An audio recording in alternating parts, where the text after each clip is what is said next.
hope you had a good Easter and are ready to,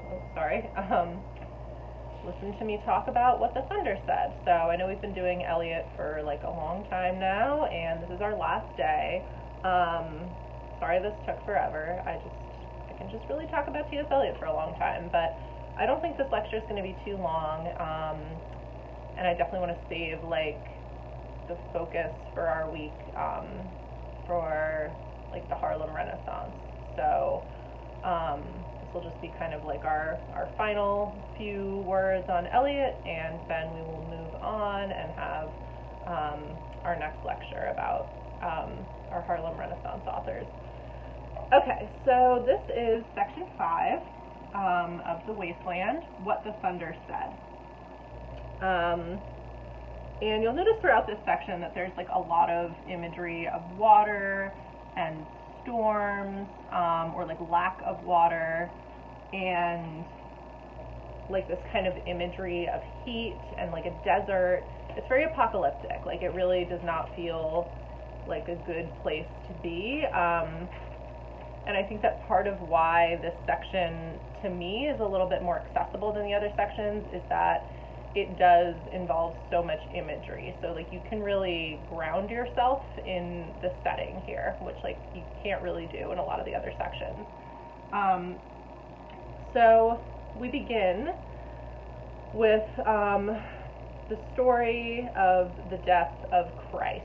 That's what's going on in these first few lines. So after the torchlight red on sweaty faces, after the frosty silence in the gardens, after the agony in stony places, the shouting and the crying, prison and palace and reverberation of thunder of spring over distant mountains, he who was living is now dead, we who were living are now dying, with a little patience. So, as you'll see from the footnote, the opening lines refer to Christ's imprisonment and trial, his agony in the Garden of Gethsemane, and his crucifixion on Golgotha and burial. I hope I said that right. So I think this is kind of interesting because Eliot does not say like explicitly what these things are, and instead gives us these images that we can kind of use to ground ourselves again in like what it might have felt like to be Christ going through these things. And we are told that this section is discussing the aftermath of all of that. And that means like the death of Christ. Christ has been crucified, but in this story, he does not resurrect. So this is like a really dark take, or a dark retelling of the death of Christ, because obviously much of Western societies, like, like Christian mythology depends on the idea that Christ comes back after he died. That resurrection is like really central to this idea of like humanity's ability to be saved. And so in a world where Christ is not resurrected, what we can assume is that there is no saving humanity, and that Western society is on its way to destruction and ruin and chaos and like the end of the world, basically. So as we've seen throughout The Wasteland, like a very dark take on the modern condition. All right.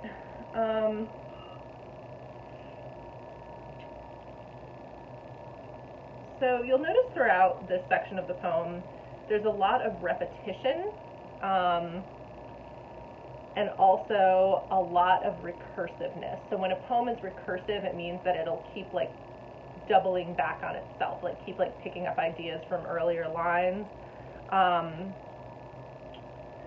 So here is no water but only rock, rock and no water, and the sandy road, the road winding above among the mountains, which are mountains of rock without water. So you see this idea of this mountains, the rock, the water. It comes back like over and over again in this,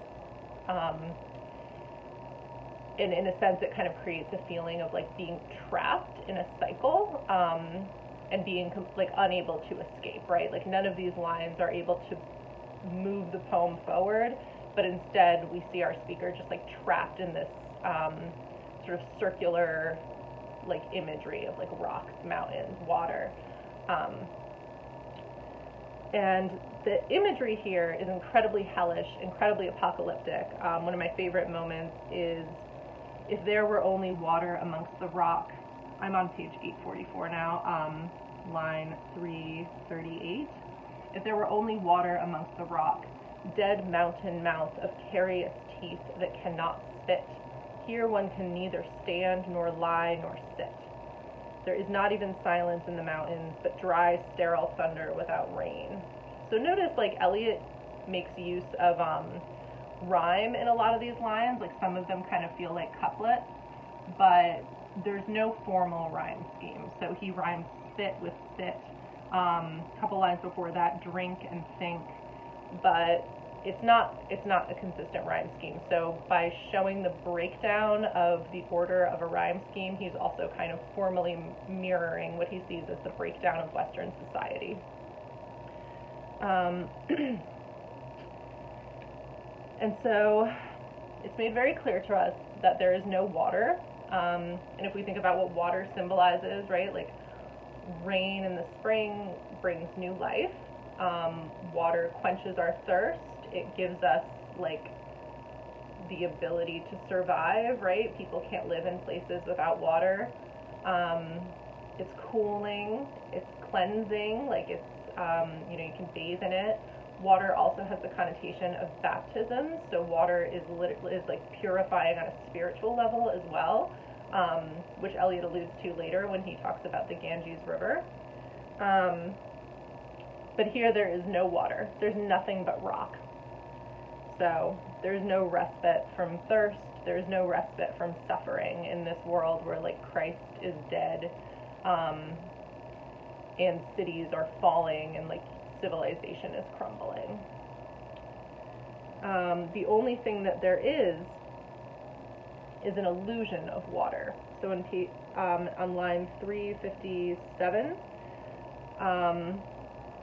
but sound of water over a rock, where the hermit thrush sings in the pine trees, drip drop, drip drop, drop drop drop, but there is no water. And I think this line can be read a couple of ways, because birds in poetry often like symbolize the poet themselves,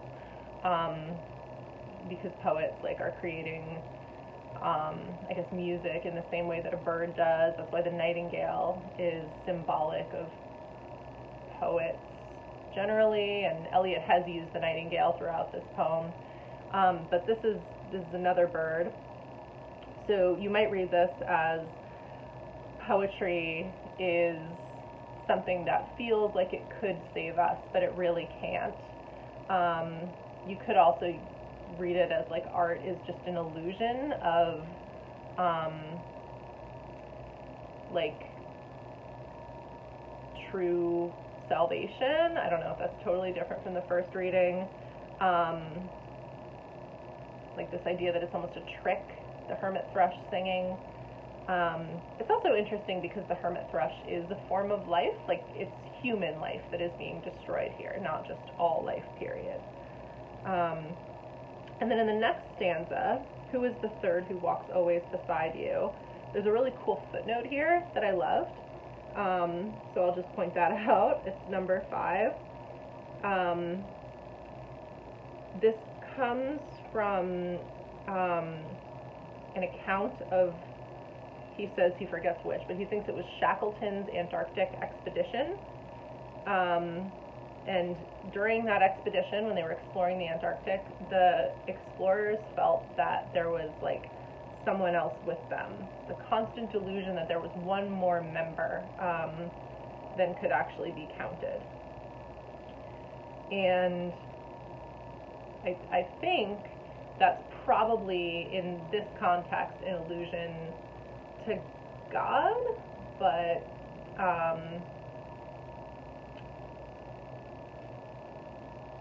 it's clear that whatever God this is does not have either the will or the power to save humanity. And even When you look further, there's always another one walking beside you, gliding wrapped in a brown mantle, hooded. I do not know whether a man or a woman, but who is that on the other side of you? And so in the Shackleton expedition in particular, I think this was really clearly meant to like be taken as God walking with them, but it could also be death because it's a hooded figure. And perhaps in Eliot's formulation, they're not that different anyway, because like God might be who has the power to, you know, decide whether we live or die. Okay. On the next page, 370, we see the falling towers of Jerusalem, Athens, Alexandria, Vienna, and London. We see the citizens swarming in hoods. So the cycle of civilization here is very clearly shown to us as one of inevitable destruction. There is no salvation presented in this poem. And there's, again, more like horrible, hellish imagery, right? Bats with baby faces in the violet light that whistled and beat their wings and crawled head downward down a blackened wall, and upside down in air were towers, tolling reminiscent bells that kept the hours, and voices singing out of empty cisterns and exhausted wells. And then he talks about a decayed hole among the mountains and an empty chapel. So humanity has been reduced to these hordes, these hooded hordes swarming. That's the last line on page 844. And all of these spaces are empty and decayed and like falling. So it almost feels like humans are absent from this picture entirely. Like the human race is reduced to a swarm, which is dehumanizing, right? We usually talk about swarms of like termites. And also absent from places where they might be able to find redemption, such as a chapel. Okay. And then in line 396, Eliot starts very explicitly alluding to Eastern metaphysical traditions and religions in a turn away from Western society. So you can read this as the only possible alternative to the decay and ruin of Western society is to turn to Eastern traditions, in this case Indian traditions, for some kind of like salvation or hope, although it doesn't necessarily seem to work either. And yeah, so Ganja was sunken, and the limp leaves waited for rain, while the black clouds gathered far distant over Himavant. So he's alluding there to the Ganges River, which is a river in India that is supposed to purify your soul if you bathe in it. And so if that river is sunken, waiting for rain, it sounds almost like the Ganges has dried up. So like even in that Eastern tradition, like the possibility of salvation feels unlikely at best. And so then he uses the fable of the meaning of the thunder in the Upanishads. And so the supreme deity in Hinduism, this is from the footnote, is interpreted in 3 different ways by gods, men, and demons to mean control ourselves, give alms, and have compassion. So when the divine voice, the thunder, repeats the syllable, it means all 3 things, and that therefore one should practice self-control, almsgiving, and compassion. So this is pretty interesting, and like I think you kind of just have to use your imagination a little to think about how like the voice of the thunder can mean all 3 things at once. Give, sympathize, and control. Um, so data is the first one, that's give. What have we given? My friend, blood shaking my heart, the awful daring of a moment's surrender, which an age of prudence can never retract. By this and this only we have existed. So a moment's surrender, that would be like a moment of giving in to temptation. We know that Eliot has been sort of like obsessed with human sexuality throughout this poem, and especially the ways in which he sees sex as like a failed attempt to regenerate and to find some kind of new life and new promise. So that moment surrender could be read as like sexual temptation, which an age of prudence can never retract, something you can never take back no matter what. So again, that kind of anxiety surrounding like sex. By this and this only we have existed. So he's basically saying like humankind has existed in ways that have been meaningless, and that have not saved us and not given us an alternative to the destruction and ruin of our civilization.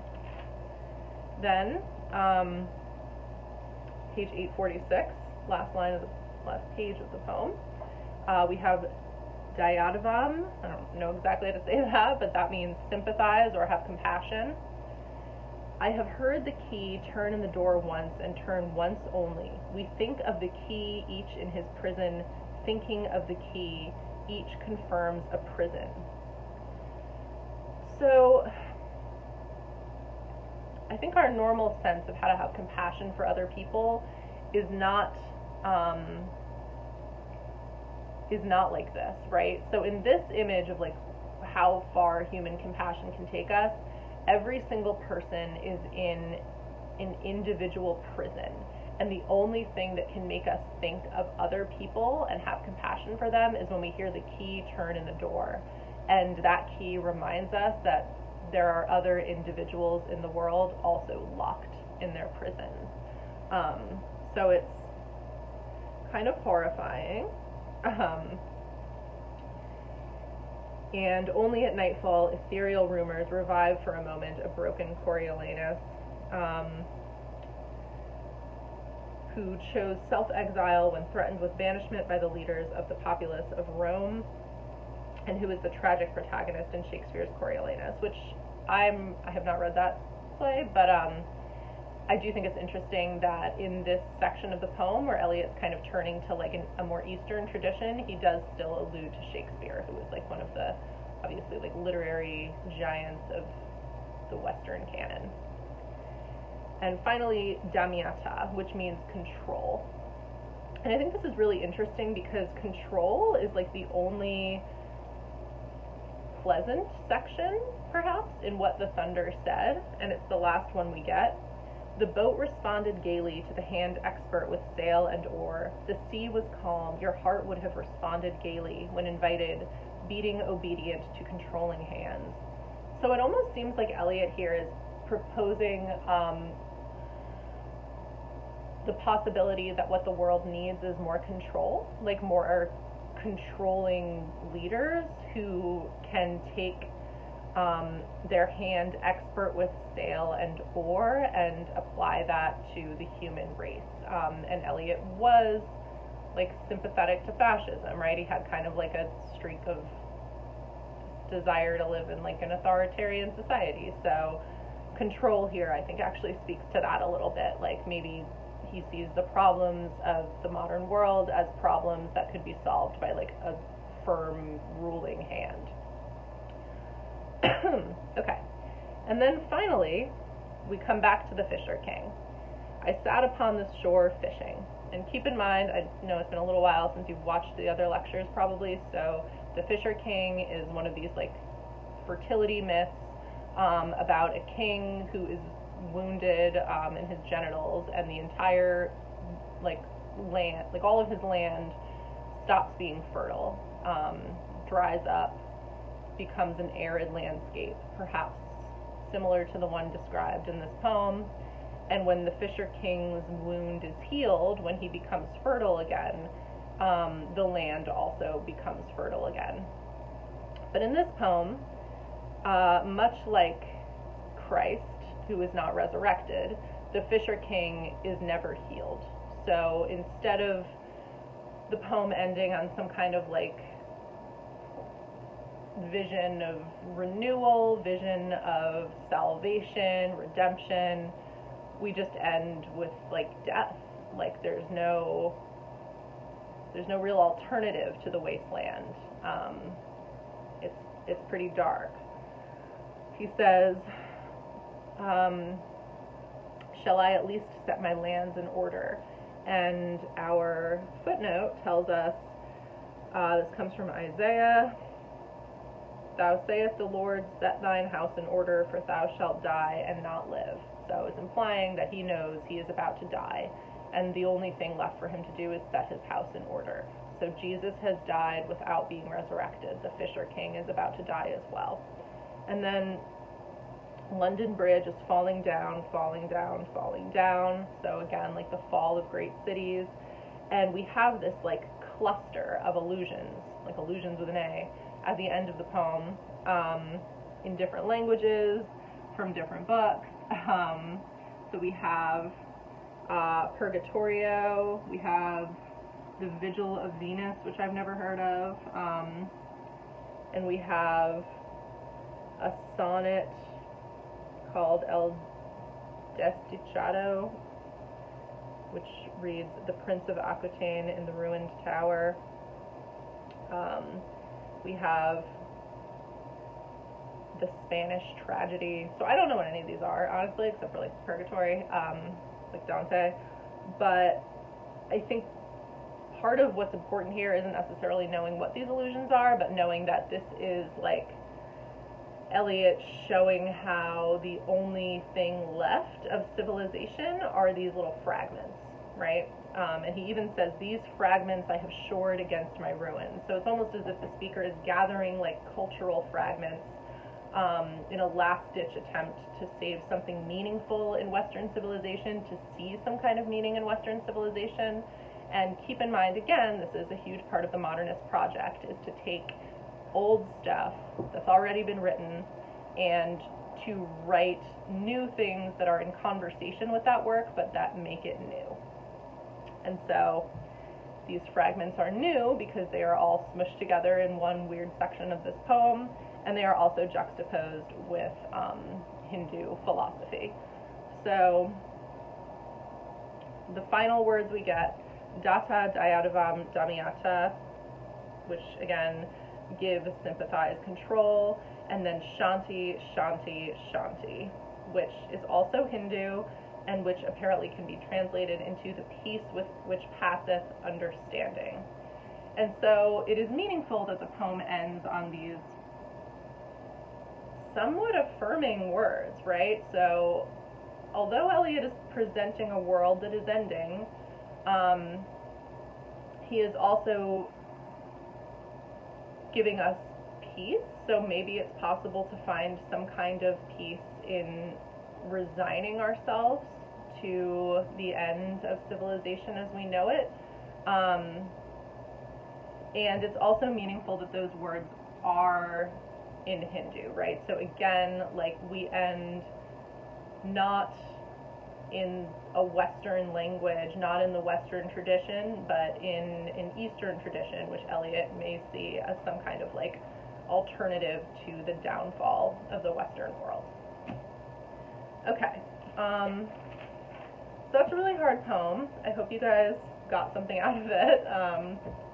I've always really enjoyed The Wasteland, but it is a lot to kind of take on, especially in the whole online teaching situation that we find ourselves in unexpectedly. So next lecture, I'm going to be talking to you guys about Gwendolyn Brooks and I think Langston Hughes and the Harlem Renaissance, and so I will talk to you guys soon, and if you have any questions about The Wasteland, like please let me know. I do wish we could have in-class discussion for this because I feel like this is the kind of poem that really benefits from everybody talking about it together, but whatever, here we are. Alright, so I hope you guys are all doing well, and I will talk to you soon.